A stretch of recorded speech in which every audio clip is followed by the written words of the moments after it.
Hi, everyone, and welcome to the second day of the MiDAS-KAS Conference 2021, titled Towards a Peaceful Sea, Maritime Security Amidst Contemporaneous Challenges. My name is Nadia Azmi, hosting live from Kuala Lumpur, Malaysia, and on behalf of MiDAS and KAS, thank you for joining us again for this two-day conference. Now, yesterday we heard from 6 distinguished experts, specifically narrowing down on the challenges of achieving a maritime nation in present times, and also a discussion on existing maritime laws and policies.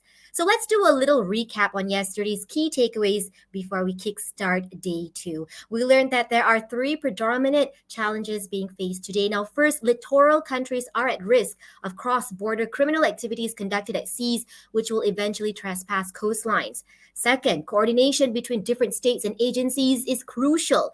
Even each with their own set of laws, SOPs, and legal jurisdictions, it is important we find that common ground. And third, just as how the COVID-19 pandemic has affected the operations of a country and the lives of its people, maritime is no exception in reeling with the consequences of the health crisis. Now, the existence of illegal cross-border activities is not only a threat to security, but becomes an enabler in the rampant spread of the COVID-19 virus, particularly through illegal immigration, for example.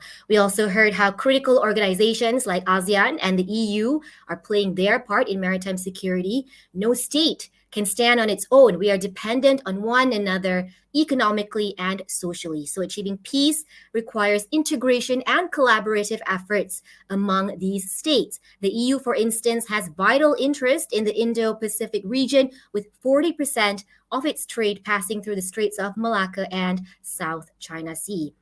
Existing laws and policies are also adequate, but again, require cooperation and compliance from all states for them to be implemented effectively.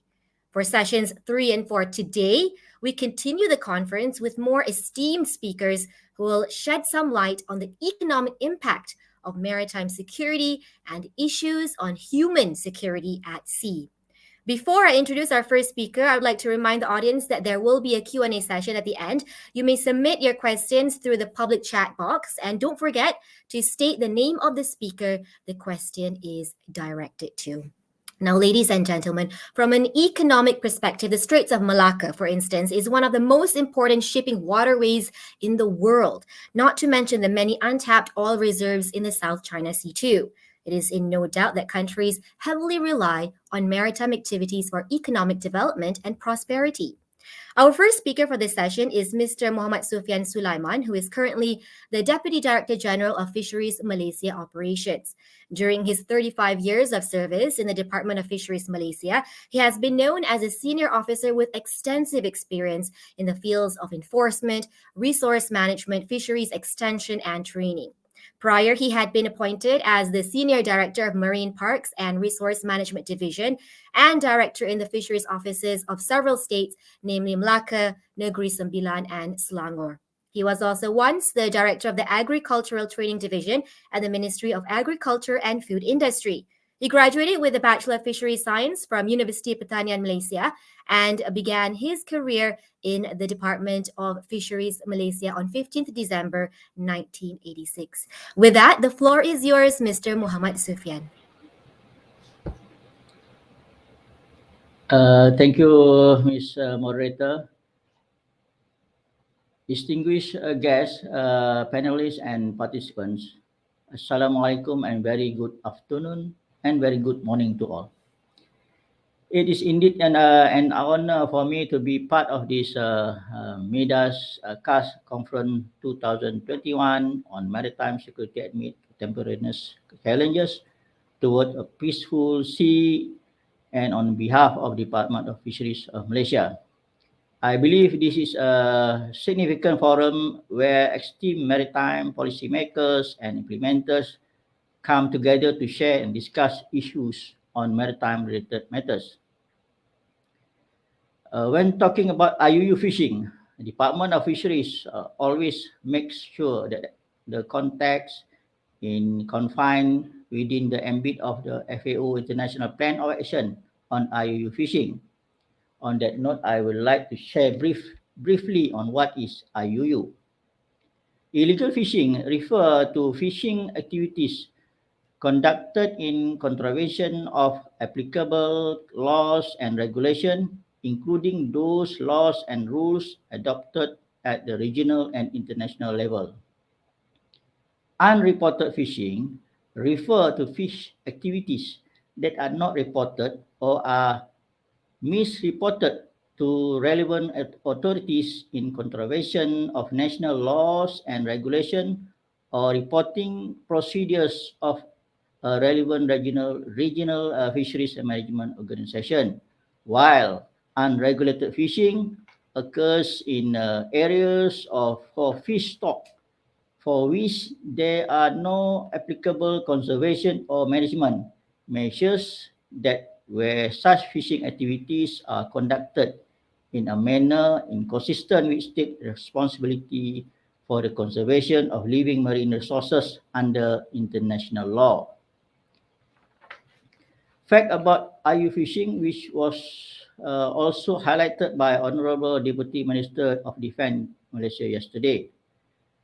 IU fishing is a threat to marine ecosystem, undermines national and regional effort to conserve and manage fish stock.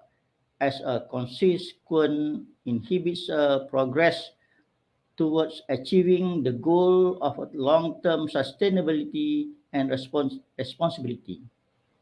IUU fishing also threaten livelihood of fisher and other stakeholders as exacerbates properties and food insecurity, particularly to communities who rely on fishery resources for protein and livelihoods of those involved in the sector.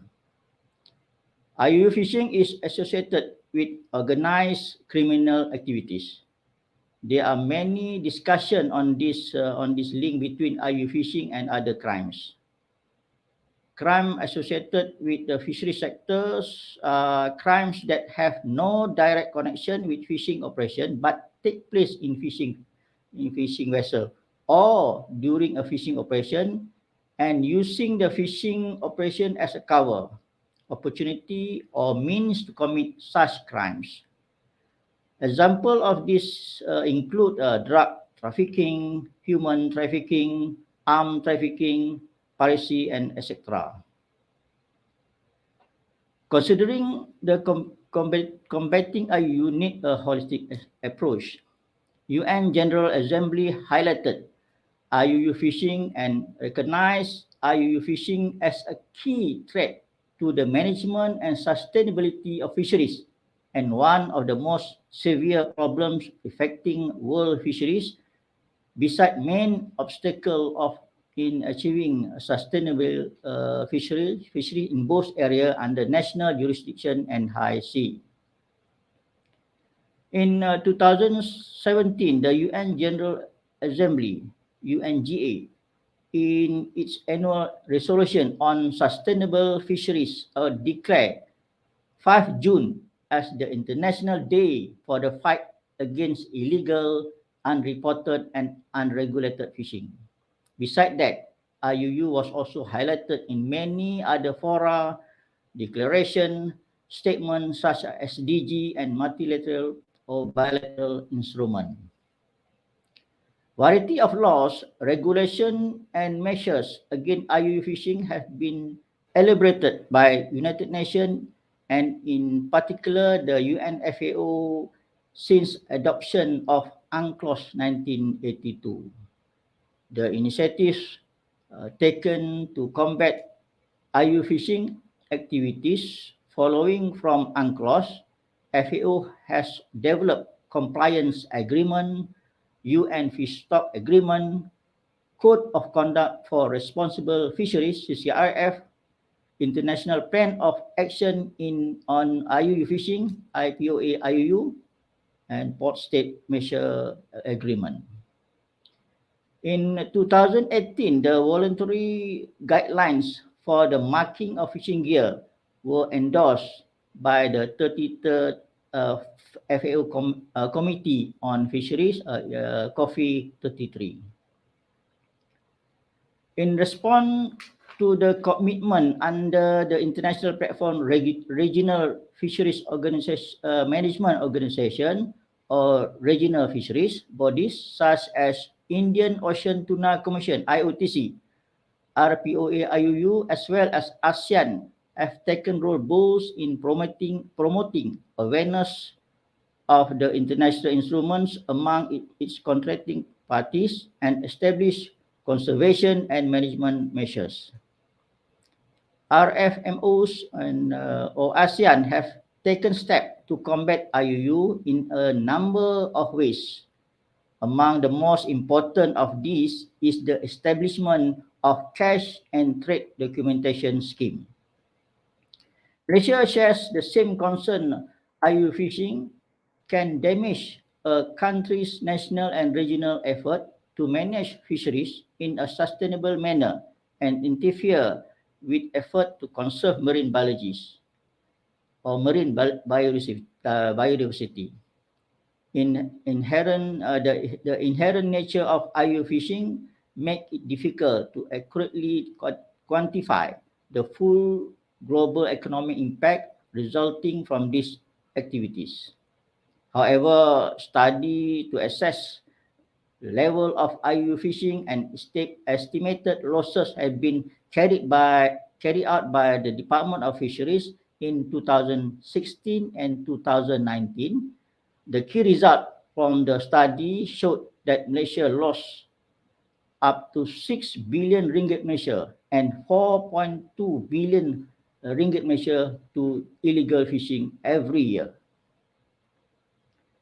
The effort to combat IUU fishing always be among the main priorities in managing the fishery sector in Malaysia, as stated in various policy documents such as a strategic plan of the Department of Fisheries, Capture Fisheries Strategic Plan Malaysia, and Malaysia National Plan of Action to prevent, deter, and eliminate IUU fishing.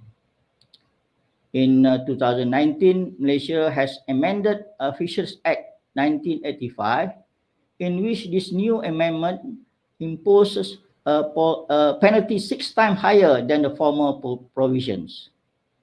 In the same vein, and in support of the global quest to ensure sustainable fishing on the high sea, it also imposed penalty up to 4 million ringgit Malaysia for any local fishing vessel operating without a valid license or in violation of license condition on the high seas.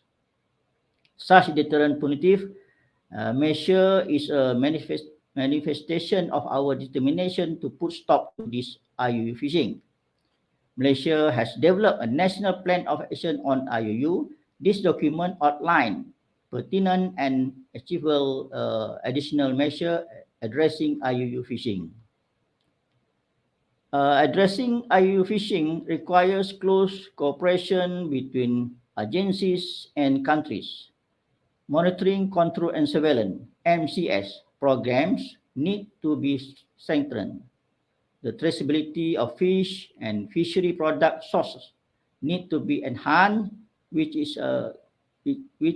currently being done through various regional, bilateral, and interagency arrangements.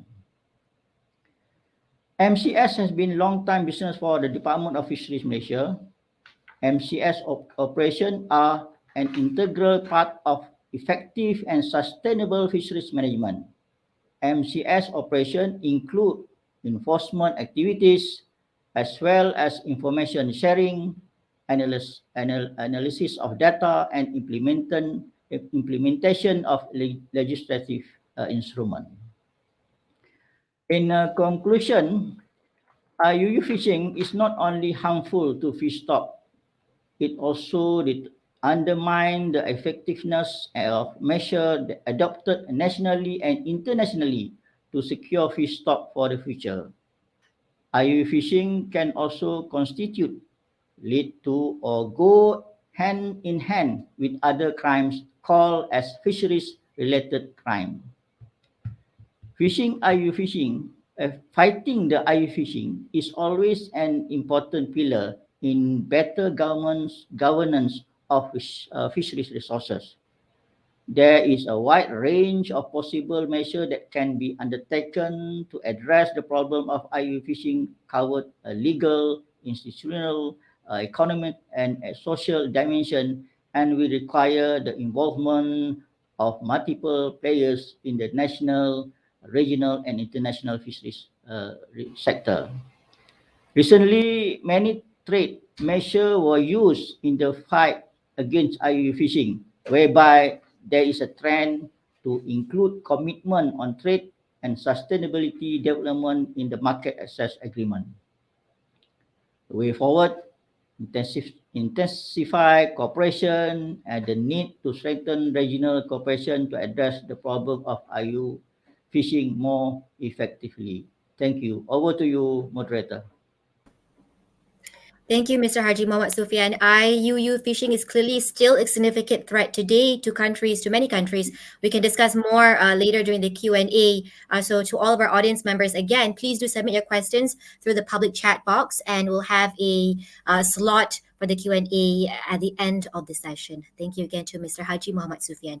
Now, our next expert is Datuk Dr. Sabirin Jaafar, who is Director General of the Maritime Institute of Malaysia and also an experienced legal advisor, scholar, and community leader. He has held numerous responsibilities, including serving as Special Officer to Yang Ahmad Arif Tun Muhammad Zainuddin Haji Abdullah, Chief Justice of Malaysia, Deputy Public Prosecutor for Kuala Lumpur, Senior Federal Counsel for International and Advisory Division, Legal Advisor for the Ministry of Defence, and Director of Legal and Investigations of the Malaysian Maritime Enforcement Agency. And after retirement, he joined the academia as a Professor of Business Law and Ethics at the International Business School at University Technology Malaysia. Most recently, he was appointed as Pro-Chancellor of University Technology Malaysia, Malacca. With that, Datuk, do take it away.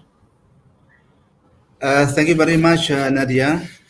Thank you, Datuk Tuan Haji Muhammad Sufian from Department of Fisheries. And a very good afternoon and morning to all participants. Thank you for inviting me to this program. Much of my notes have been discussed by the previous speaker, but anyhow, we'll deal with it again from my perspective.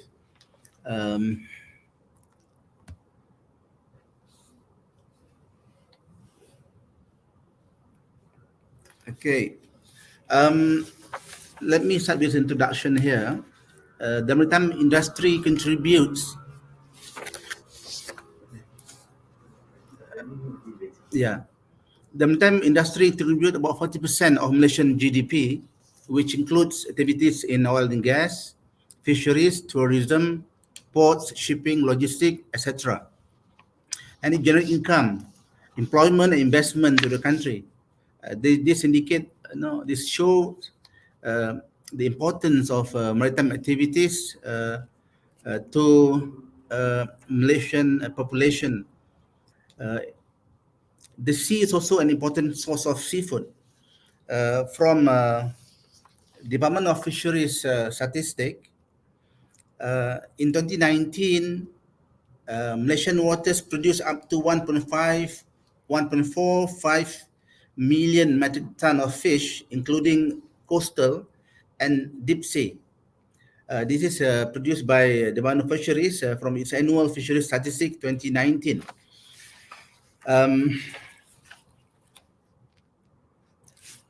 Let me move to this critical sea lanes of communication, or SLOCs. Malaysia is a maritime nation. All states in the Federation of Malaysia, 13 states, all of them has this coastal area.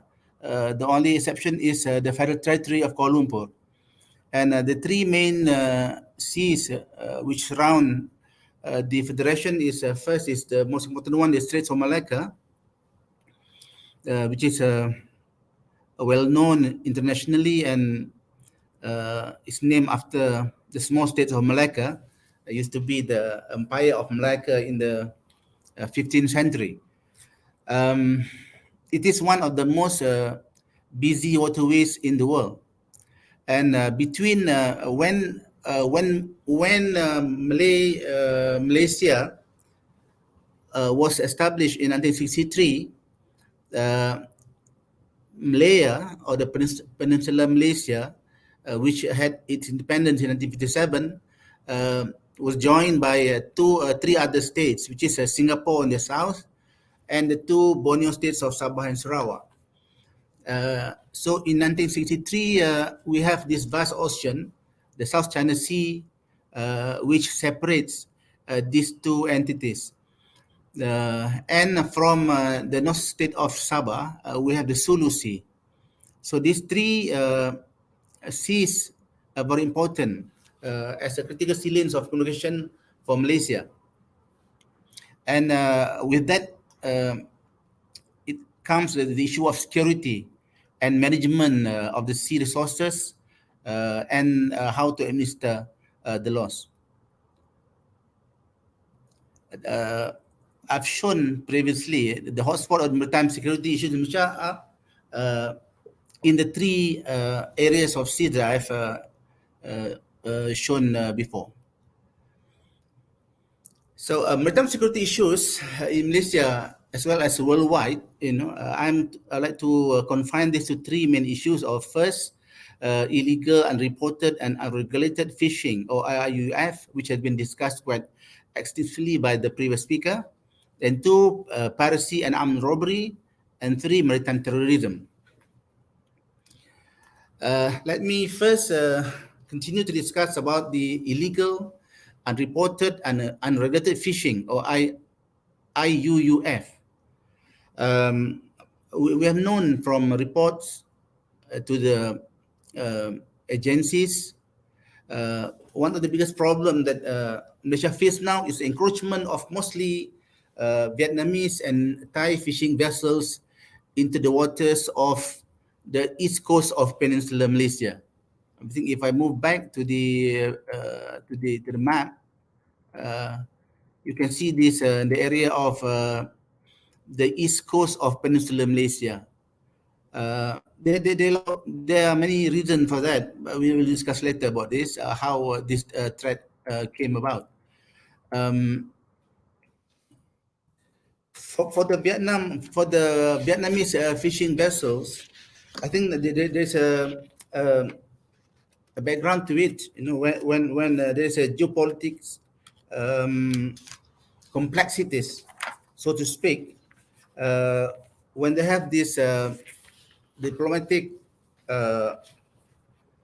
problem with the mainland China due to the claims of China to the famous 9-dash line, it pushes the fishermen of Vietnam towards the South China Sea to the area of Malaysia. Because of probably lack of surveillance and the vast sea to be covered by Malaysian enforcement agencies, so they have some sort of, not say freedom, a way to fish in this area, which is under the Malaysian EEZ. And they have, especially in the time of the season of we have monsoon, then we'll see that a lot of these fishing vessel roaming the area of the South China Sea and collecting fishes which belong to the country. The same also goes to Thai fishing vessels.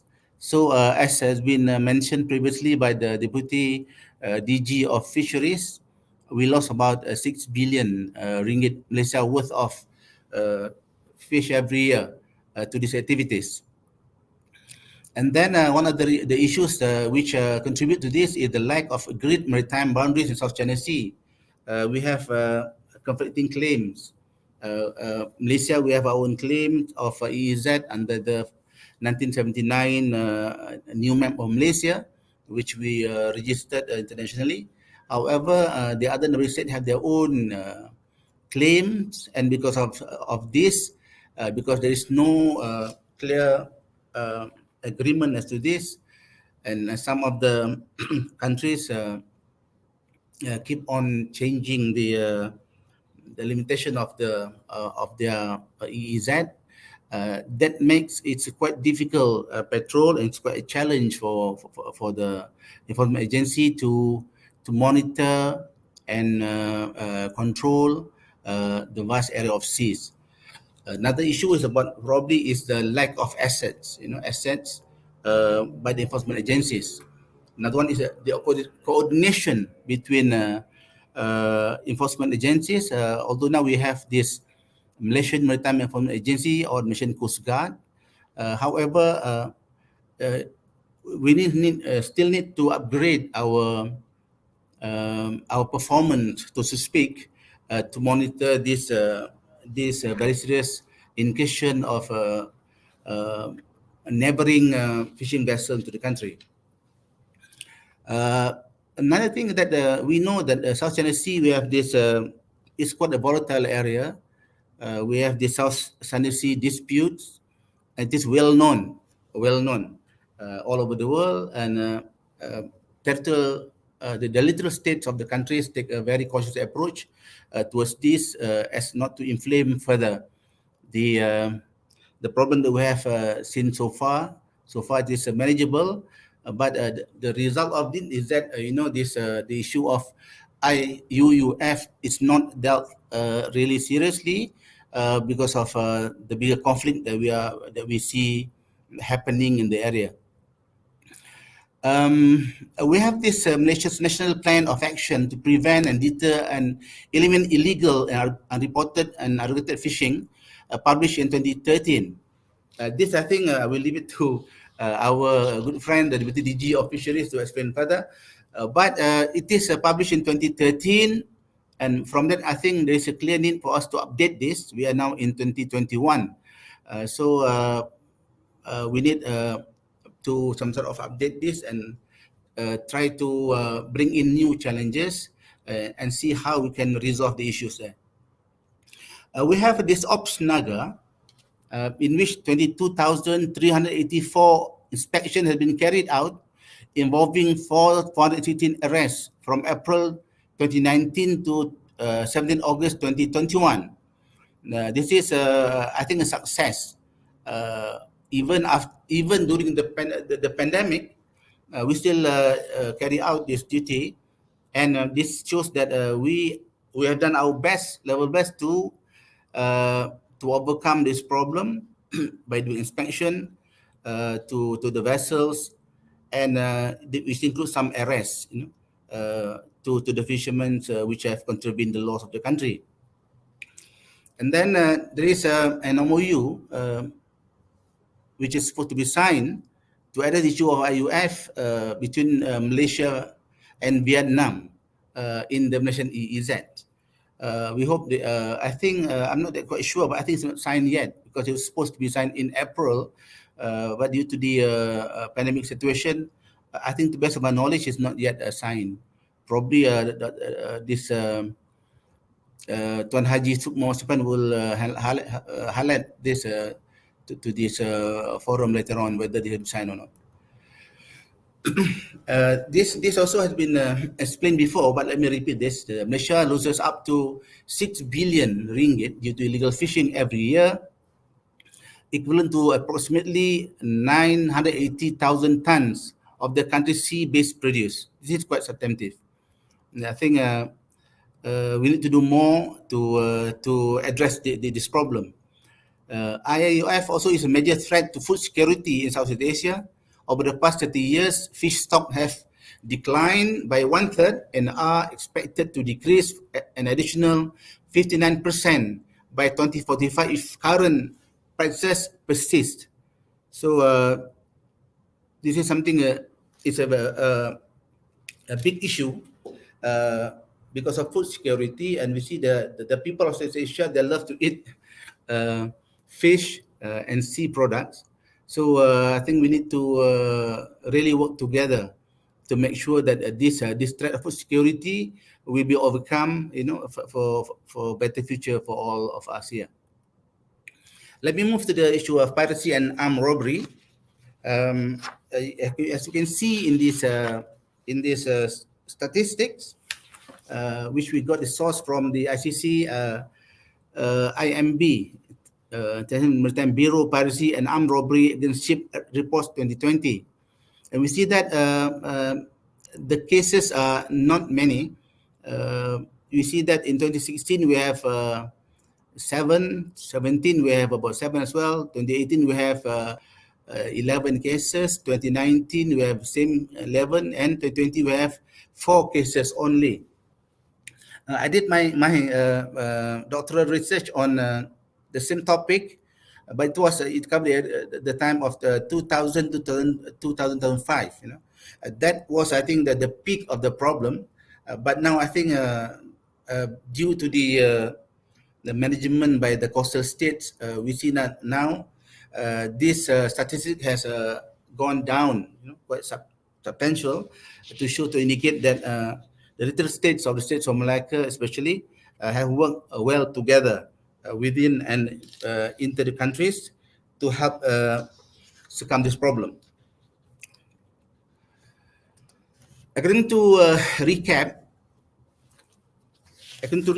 which is the regional cooperation agreement in combating piracy and armed robbery against ship, which is set in Singapore, there was only one incident which was reported in Malaysian waters, which is in Sandakan, Sabah, during January to September 2021 this year. And there are 27 incidents that were reported in the Straits of Malacca and Singapore from January to September 2021, but only one incident was in the Straits of Malacca, in which a tanker was attacked on 13 September. And we have this multilateral cooperation between RECAP, ICSMB, and MSP, which I think which managed to contain this menace at sea. We move to maritime terrorism. It was a big issue in the turn of century, and the scholars always discuss about the real meaning of maritime terrorism. But let us move away from the issue of semantic and definition. We just focus on the issue of kidnappings, ransom, armed robbery, piracy, arms smuggling, narcotics trade, ship hijacking used as a source of revenue for armed separatists and Sulu Sulawesi seas. If I can move back to the you see the Sulusi on the right. There is the area in which we have quite a problem, managing the incursions of the Filipinos coming into the state of Sabah. This is partly due to the history, because previous to Sabah joining the Federation of Malaya or Malaysia, Sabah was actually part of, considered as a traditional or vassal state of Philippines, and the people from the southern part of Philippines and Sabah, they moved together freely. So the kind of like traditional activities between the two people from Philippines and Sabah. So it continued now. We have the problem of this. Sorry,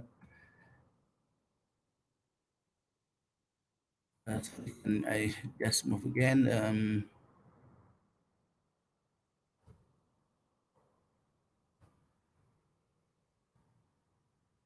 Where is it? I think it is.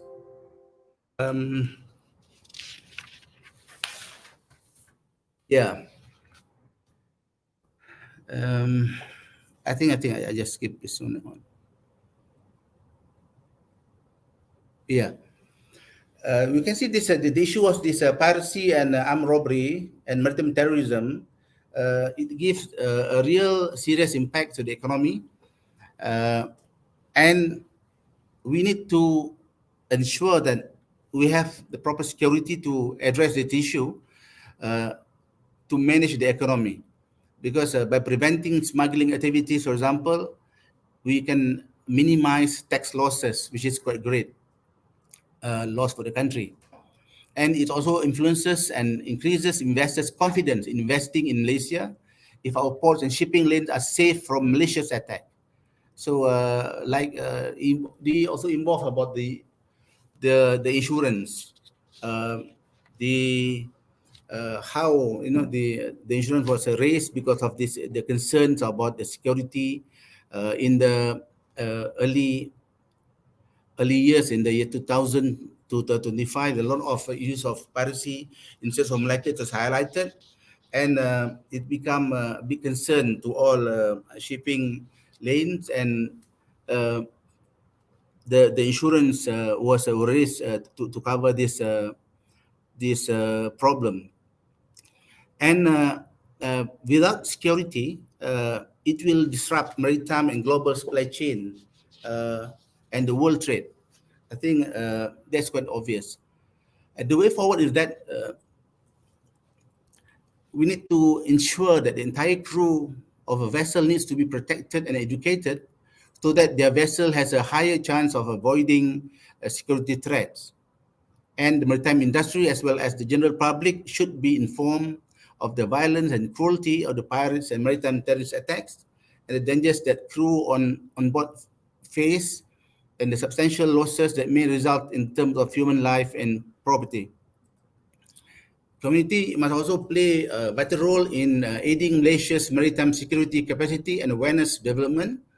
And this is included in the defense white paper, which was published in 2019 by the Malaysian Defense Ministry. And Malaysian public is also encouraged to join and contribute to the Malaysian sector, especially women's participation. MIMA is quite active with the help of this Ministry of Transport and Jabatan Laut Malaysia to have this to encourage women participation in seafaring and the sea activities. Maritime security and enforcement are crucial to avoid terrorists from robbing or taking our resources. So I think I stop at that. We can discuss further during the Q&A. Thank you very much for your attention. Back to you, Nadia. Thank you very much, Dato. Yes, as you mentioned, there are many disputes happening in the South China Sea. Perhaps maybe you could have joint venture agreements between different countries for the purpose of economic activities. We do, yes, already have some questions coming in, but let's save them for later. So thank you again to Dato Dr. Sabirin. Now, our third speaker is Peter Horn, Project Director of International Fisheries at the Pew Charitable Trust. His work currently revolves around ending illegal fishing, bringing together policies, technology, and enforcement initiatives to legislate against this practice and prevent or stop it at sea. Prior, he had served more than 30 years in the British Royal Navy, where he reached the rank of commander. He served in the Fishery Protection Squadron as well as Strategic Planning and Intelligence. Horn commanded HMS Middleton and led deployments throughout the Atlantic, Middle East, and parts of Asia. He was invested as a member of the Most Excellent Order of the British Empire in 1998. Horn holds a master's degree in Intelligence and Security Studies from the University of Salford in the United Kingdom. And with that, I'm passing over the mic to you, Mr. Peter Horn. Thank you very much indeed, and thank you to everybody who's the previous presenters. And I would just like to say that I'm hoping that we can build on the discussions that have gone before. As we said, I was a commander in the RN and had the pleasure of serving out in Hong Kong for about 4 or 5 years, and enjoyed 4 exercises with the Malaysian Navy. After I left the Navy, I joined Pew, and I'm now part of the International Fisheries team. And we are a team which is looking at improving oversight and management of fisheries. And my part of it is ending illegal fishing, and that has 3 strands. And that's all about looking to implement and improve policy and maritime security issues, and to understand the link between maritime security, convergence crime, and IUU fishing. And then finally, to build up towards regional cooperation. This slide shows the various forms of IUU fishing, and I know that you saw it on the first presentation. And just a couple of things that I'd like to highlight here, that the main perpetrators of IUU fishing do so in a systematic and organized way. They exploit gaps, they exploit boundaries, they exploit borders. And it's complicated. There are many things which fall under the arc of IUU fishing. But I'd just like to highlight it's the unreported element that is the big one. And why do I say that? Because the unreported element of IUU fishing means that we can't get our fisheries management correct. We can't actually get good stock assessments, and that means that we can't manage sustainably. As the other speakers have said, it's much more than just about fish, and its tentacles really do go deep in exploiting the vulnerable, be that species, be that people or countries. Some countries, particularly those, say, in West Africa, have over 4% of their GDP is directly related to fishing. And what we find is that IUU fishing penalizes compliant actors. It actually undermines those fishermen who are trying to fish legally. It undermines supply chains, because particularly in Europe and America, people are increasingly concerned about the provenance of their food. Has it been caught correctly? Has it been involved in slavery, human trafficking? Where did this fish come from? So it deceives consumers. And the other thing is that it's associated with all these issues of fraud, piracy, smuggling, and human rights abuses. So we then think about the link between IUU and maritime security. And the first thing there is, I think we need to think about what is security. People, when I joined an NGO, people said to me, "Oh, you were in the Navy. That was all about war." Actually, security is about stability. Security and the economy are inextricably linked. You can't really have one without the other. But actually, what is security? The thought of it has changed over the years. And when I was studying for my master's degree, I came across this excellent book by Sir David Omand, who'd been very high up in the UK intelligence services. And I thought this was an excellent definition of security that's based on trust that his or her life can continue as normal. And so therefore, what is it that's the link between IUU and maritime security? Well, as I said before, perpetrators of IUU fishing exploit gaps in governance and oversight. And we have evidence that they almost never only steal fish, those who are doing it in a systematic way. As other speakers have pointed out, it impacts the environmental security. We can't fish sustainably if we don't know how much fish is being extracted from the sea. It impacts food security, particularly those who live on the coastlines, whose livelihoods and income depend on food. The economic security element is absolutely clear. And the final one, which is one which we're discussing quite a lot with navies around the world, is the maritime security element, that if you do not know what is happening on the waters, anything could be happening there. And it could just be stealing fish. But if it's arms smuggling, or if it's piracy, or if it's the transferal of terrorists, then you really need to know more about it. How do we actually improve that? Well, in Europe, there is the common fisheries policy, and associated with that is the IUU regulation. And this is fairly well known. And it's all about sharing a common resource and managing it effectively. And it's about how they control fleets and fish. And we are a member of a coalition of NGOs in Europe, which is looking to promote better governance and improve the fisheries transparency and EU leadership in this area. Now, lots of people know about the EU IUU regulation, and most of them associate it with the carding process that the EU would call dialogues, where the EU uses its power as a market state to enter dialogues with countries and either issue them with a yellow warning saying that if governance doesn't improve, sanctions will occur, or red cards, which is saying you need to improve your fisheries governance. And it is all about governance. There are two other elements of the EU IUU regulation which are equally important. One is on the fact that EU nationals should not profit from IUU fishing, wherever that takes place in the world.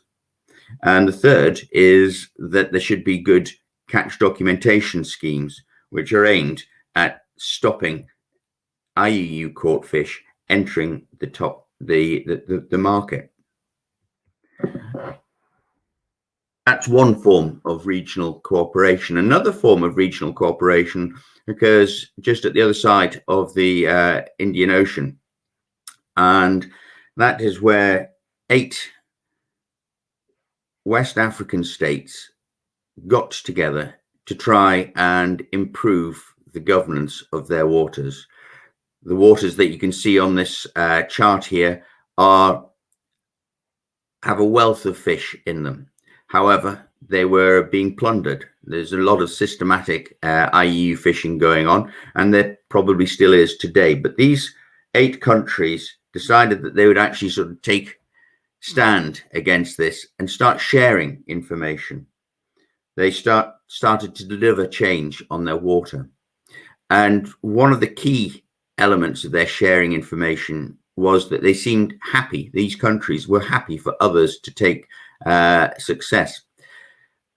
2 incidents I'd like to just talk about with Fish Eye Africa, and one was of a vessel fishing off the coast of Somalia. And as you know, the waters off the coast of Somalia are very dangerous, and there's been EU task forces and other task forces out in those waters patrolling, trying to stop the piracy that was happening.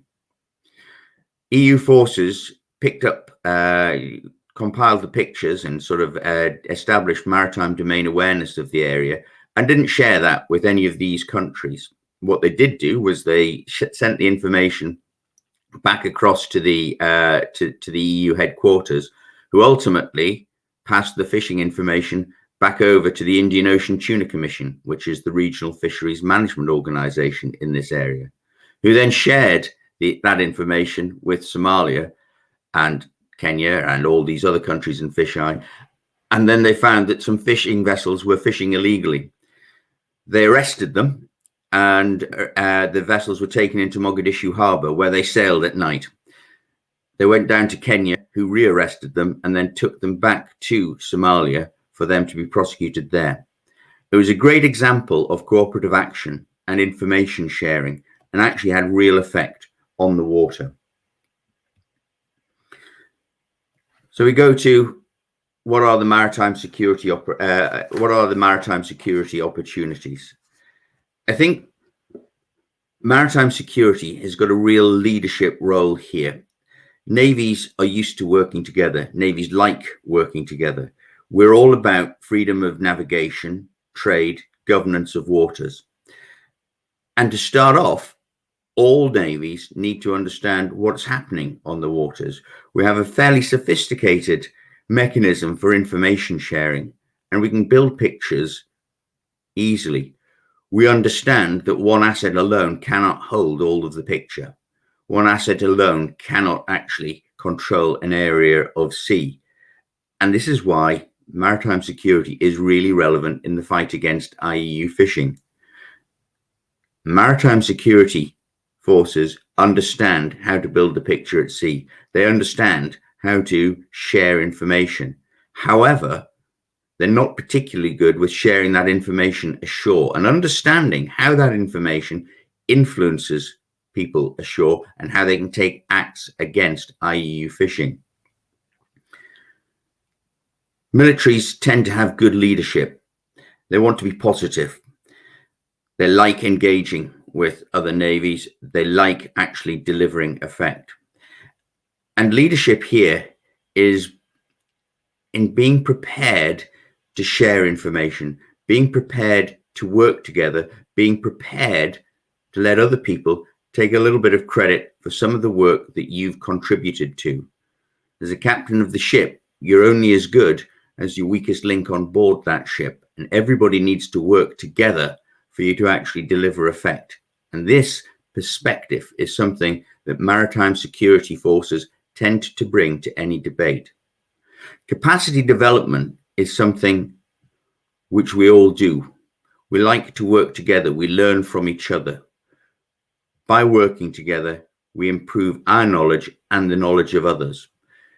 We've worked with the US Navy to help them deliver exercises, both the SEACAT series of exercises in the South China Sea, but also the Cutlass Express exercises off the coast of Africa, where navies get together and practice passing information on IUU fishing operations with each other, and then organizing the interception and boarding and subsequent arrest of vessels. Those forms of integrated operations are what maritime security is all about: sharing information and understanding what is happening on the water. That's why IUU fishing, with all of its different crimes that are associated with it, is such a threat to maritime security, and why we would firmly advocate that maritime security forces take the threat of IUU fishing seriously. Thank you very much.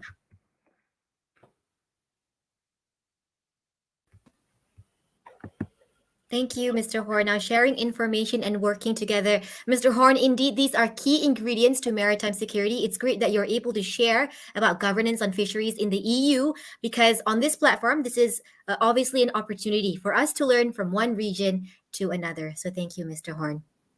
Now, the fourth speaker for this session is Dr. Naporn Popattanachai, who is currently an assistant dean at the Faculty of Law, Thammasat University in Thailand. He was also former director for the Center of Natural Resources and Environmental Law at the university. His research interests and expertise lie in the fields of public international law, international environmental law, international law of the sea, and trade-related environment matters.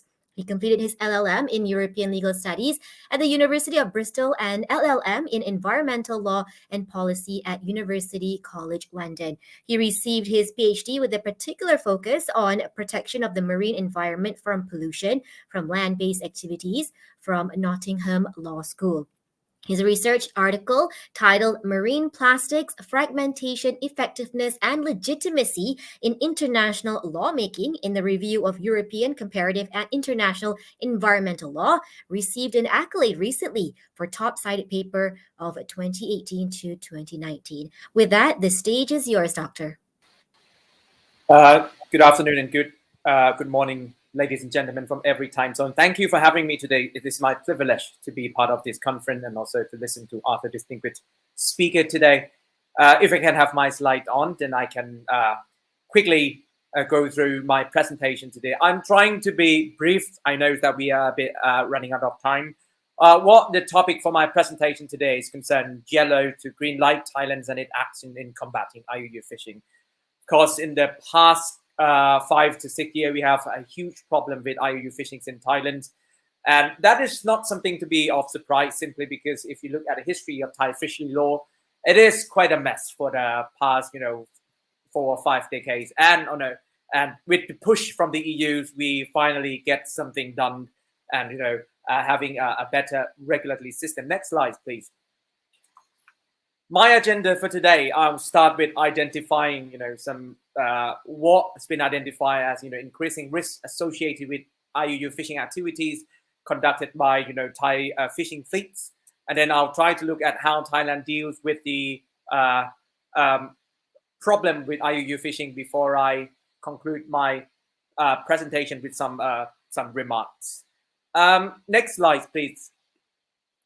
If I can mention a bit about the general overview of Thai fishing industry, if we look at the statistic provided by the FAO, we see Thailand is in the top 15 of of the countries that produce lots of marine catch. There are about 200,000 tons increase from the year 2017 2018, where it moved Thailand a bit up in the rank from 15 to 14 as well, and that show how crucial the fishing industry in Thailand and also to the global fishery markets as well. Next slide, please. And if you look at the size or the fishing capacities of the the Thai fishing vessels, as of June this year, we have just over 60,000 fishing vessels. 80%, approximately 80% of which is small scale and subsisting fishing vessels, and another just over 15% is concerned commercial fishing vessels. And we have 3 distant fishing vessels with more than 150 gross tonnage that operate outside Thai maritime waters. Next slide, please. That's how I show the size and draw you a sketch of how the fishing industry and also the capacities of Thai fishing vessels looks like. But now look at how we got caught by the European Union with respect to IUU fishing. It is on the 21st of April 2015 where the European Commission issued a notification, basically a decision on notifying third country of the possibility of being identified as a non-cooperating third party in the fighting of IUU fishing. Or basically we got brandished by the EU of a yellow card. Next slide, please. There are quite a few issues surrounding this as well, and these was identified as Thai's problems in the fishing industry. Starting with, there are a sizable amount at the time when we are talking about what happens from 2010, 2015, 2016. There are quite a few numbers of Thai fishing vessels that operate without license or permit, and that also operate in in the maritime zone of other countries, not just only in our country. But of course, that's simply because there are loss or significant declines of the fishing population within the Thai waters, and that renders all the fishing vessels have to go further offshore and sometimes get into the third countries maritime zones and the fishing without license there. In 2007, it is reported that Thai fishing vessels go everywhere from Indonesia, Cambodia, Malaysia, or even go to Madagascar in order to fish. And of course, some of them fish without license. Next slide, please. Another problems that happens to the Thai fishing vessel is that at the time, the Thai fishing vessel operate without the VMS equipment on board in the high seas or in the territorial or in the maritime zone of others, a coastal state. And of course, that renders such fishing activity illegal simply because it's failed to comply with not just only the national standards but also other regional fishery management measures as well. Of course, the incidents, for example, happened in 2014 where some of the Thai fishing vessel was arrested in Papua New Guinea and found out later on that there are no fishing VMS equipment on board, and that's the lack of fishing VMS system make it difficult, if not impossible, to do the traceability process with the catch and also the area where that particular fish was caught. Next slide, please. I think this one perhaps is my favorite, presenting erroneous information which regarding fishing area to obtain validation of the catch certificates. Why I say this is my favorite because even as as an academic look at this information myself, it makes me laugh sometimes.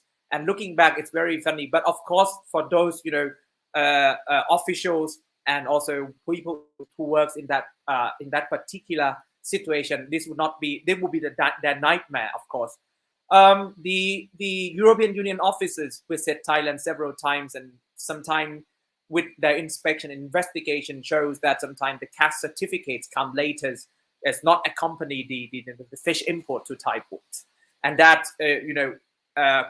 make it impossible to link the KAS certificate with the physical KAS. And of course, we're looking at in a broader pictures, it means that we have ineffective and inefficient traceability system, and there is no accountability in the systems as well. Next slide, please.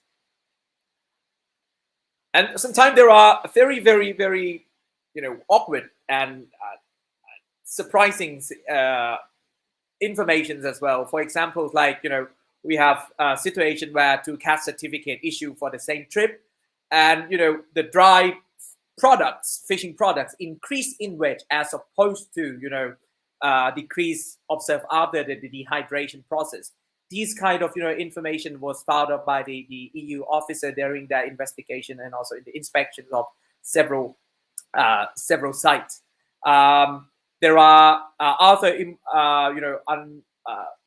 interesting perhaps information as well, such as the exportation dates 3 or 4 years after the catch and production date, where the catch area is not indicated. Next slide, please. Other problems, concerns with the fishing vessel itself. For example, there are a problem with falsifying or concealing marks, identification or registrations. We have the incorrect, IMO numbers. Sometimes it is noted. The fishing vessel itself is not listed in the IFMO approved registry. There are not carrying, other required or significant or essential certificate on board, for so on and so forth. And lastly, when it's come to the institutional arrangement within the Thai government itself, next slide please will show there are a problem with cooperations and communication between the EU and the coastal states, meaning that the relevant government itself during the trying to combat IUU in Thailand. For example, there are no clear time frames in trying to improve the regulatory systems. There are no clear plan on how to make the VMS system compulsory at the time, and there are so many obscurity with respect to verifications, traceability system, and how they respond to concerns and communication of other states with respect to IUU activities by Thai fishing fleets. Next slide, please. Of course, those are the incidents and the factors that rendering Thailand in troubles by brandish yellow card of the EU. But of course, in response to that yellow card, since 2015, I think there were 360 degrees action to overhaul the fishery regulatory system in fighting the IUU, and of course trying to safeguard our own economic market with respect to fishing industries as well. And these can be seen from various perspectives, starting from legal work, management of fishery resource and the Thai fishing fleet, monitoring systems, and the establishment of traceability system, implementation and enforcement of fishery law, and corporations at the international and regional level, to which I will go through each one by one. Next slide, please. Starting with the legal works, which laid out a very, very important foundation for perhaps the new systems of fishery regulatory systems in Thailand. In 2015, in response to the yellow card by the EU, the government adopted the Emergency Act on fishery, resulting in the establishment of new fishing regulatory systems. And with these emergency acts, it established the new license regimes that defines the fishing fleets into 2 main categories. The first one, as I showed in the previous slide, there are the subsistence or small scale fishing fleets, and also the commercial fishing fleets.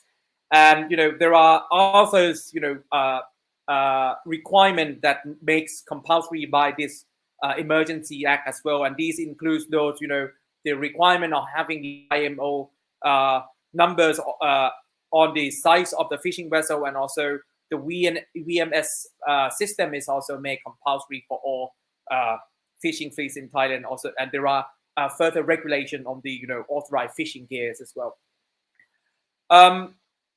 Not just only the adoption of the Emergency Act, the relevant department, especially the Department of Fishery, also adopt several statutory instruments that trying to to implement and elaborate further on the Emergency Act as well. And part of which, as I'm showing you on the slides already, there are the statutory instruments on the fishing vessel legislations. There are those on fishing license and also the VMS. And one of very, very important is the port in and port out notifications, notification from the DOF or Department of Fishery. Next slide, please. With respect to the management of fishery resources and Thai fishing fleets, there are lots of things going on from 2015 as well. Of course, the NPOA IUU has been adopted by the Thai government as well as the major frameworks in trying to combat IUU fishing in Thailand, and of course also by the Thai fishing fleet.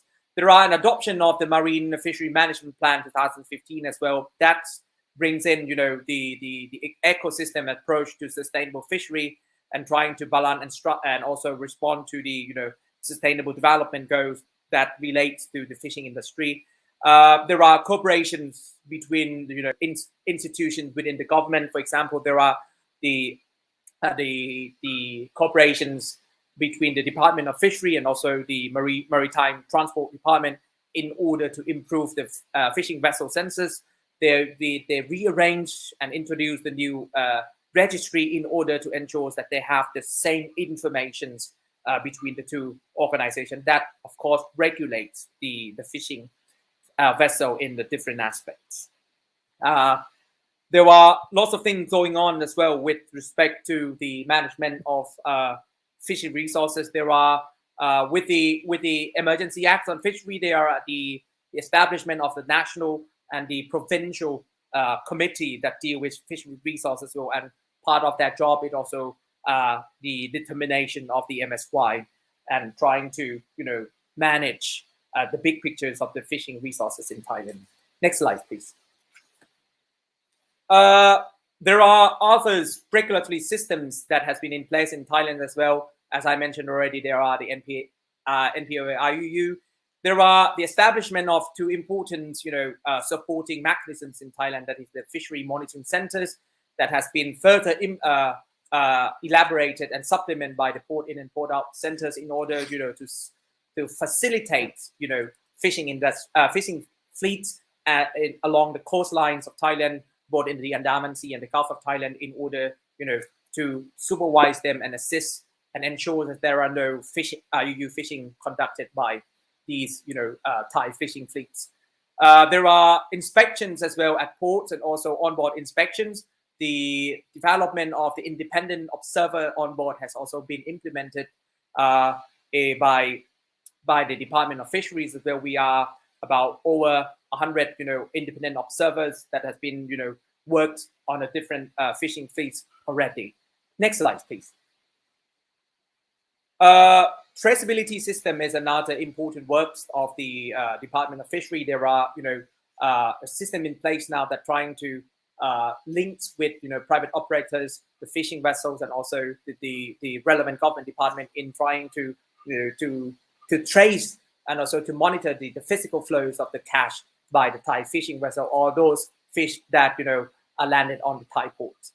And there are employments of, employing logbooks that has been missing in the past.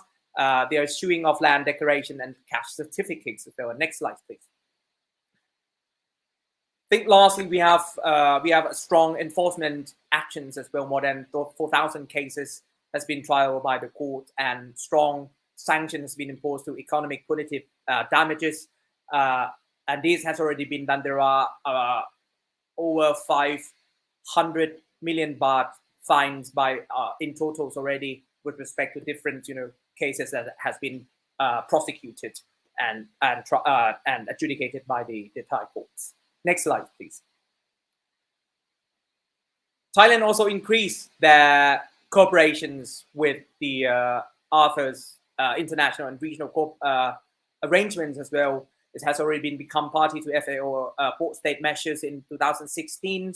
It has become party to fish stock agreements in 2017, and there are others, cooperation with, RFMO, be it the IOTC, ASEAN, CEFDEX, so on and so forth. There are, annual conference held together. There are dialogues, that exchange of information is going on. That, shows, I think at least the willingness to cooperate and goodwill in order to solve IUU fishing, at least conducted by the Thai fishing vessels. Next slide, please. There are, what I've been saying, there are several positive, developments in Thai fishing regulatory system, and of course that, at least sufficient, to delist us from the yellow cards of the EU. But there are a lot of challenges going on as well. There are internal and domestic conflict between the subsistence and commercial fishing, and there are the need to ensure that the traceability system works properly, and verification of those cash has been made appropriately by the relevant institutions. Transparency and accountabilities in this system is also required, which is to be further developed, and hopefully it will be further developed by the government. I think that's a snapshot of what happened for the past 5 to 6 years in Thailand, and at least it makes us, to a better position. But of course, the work is not done. There are also aspects of the fishery resources law that we have to deal with. How do we ensure sustainable fishery, and also have the resource sufficient for everyone, not just only us in Thailand, but also elsewhere in the region and for the international community. I'll stop here, Nadia. Thank you very much. I'm happy to discuss further on afterwards. Thank you, Dr. Naporn, and thank you to all of our speakers for session 3. I'll open up the floor for a Q&A session, but we'll do this very quickly. We don't have much time, so I'll take one question. The first one, I think I'll give this to Datuk, Dr. Sabirin. This is a question from Jacqueline. She asks, how effectively has Malaysia and Vietnam implemented VMS in combating IUUF? How open would they be to making collected VMS data more transparent in order to facilitate regional cooperation in terms of enforcement? So, Datuk, your thoughts? Thank you very much, Nadia. As I explained in my presentation just now, I would rather leave this question to our good friend, the Deputy DG of Fisheries. I think he has more information on this. Can you help me, Tuan Haji? This one. Thank you, Datuk. Okay, actually, the DUF has imposed this mandatory requirement for commercial vessel to install this vessel monitoring system as part of our monitoring, control, surveillance measure. Failure to make sure that the VMS operated as required can lead to suspension or cancellation of their fishing license. Being a member of the ASEAN and RPOA IUU, Malaysia has various platforms to share the relevant information with our neighboring country. Up to date, Malaysia always facilitate the request from authority from other country who required the information from our vessel monitoring system data for trade measure and also enforcement purposes. So for the time being, we are upgrading our system and make sure all the requirement of this mandatory input should be installed to all the boats, and the data can be informed to other neighboring countries. That's my answer. Thank you. All right. Okay. Thank you very much to all of our speakers. Thank you to Mr. Peter Horn, Dr. Sabirin, Dr. Naporn, and also Tuan Haji Muhammad Sufian for a very insightful conversation for session 3. We do have more questions that came in from our audience members, but to all of our speakers, please do, you are able to answer them offline through the public chat box. To participants who have asked some questions, do keep an eye out from that. They will still be able to answer through the public chat box. So Thank you again to all of our speakers. Now we will begin with session 4 momentarily, so don't go anywhere. I'll see you in a bit.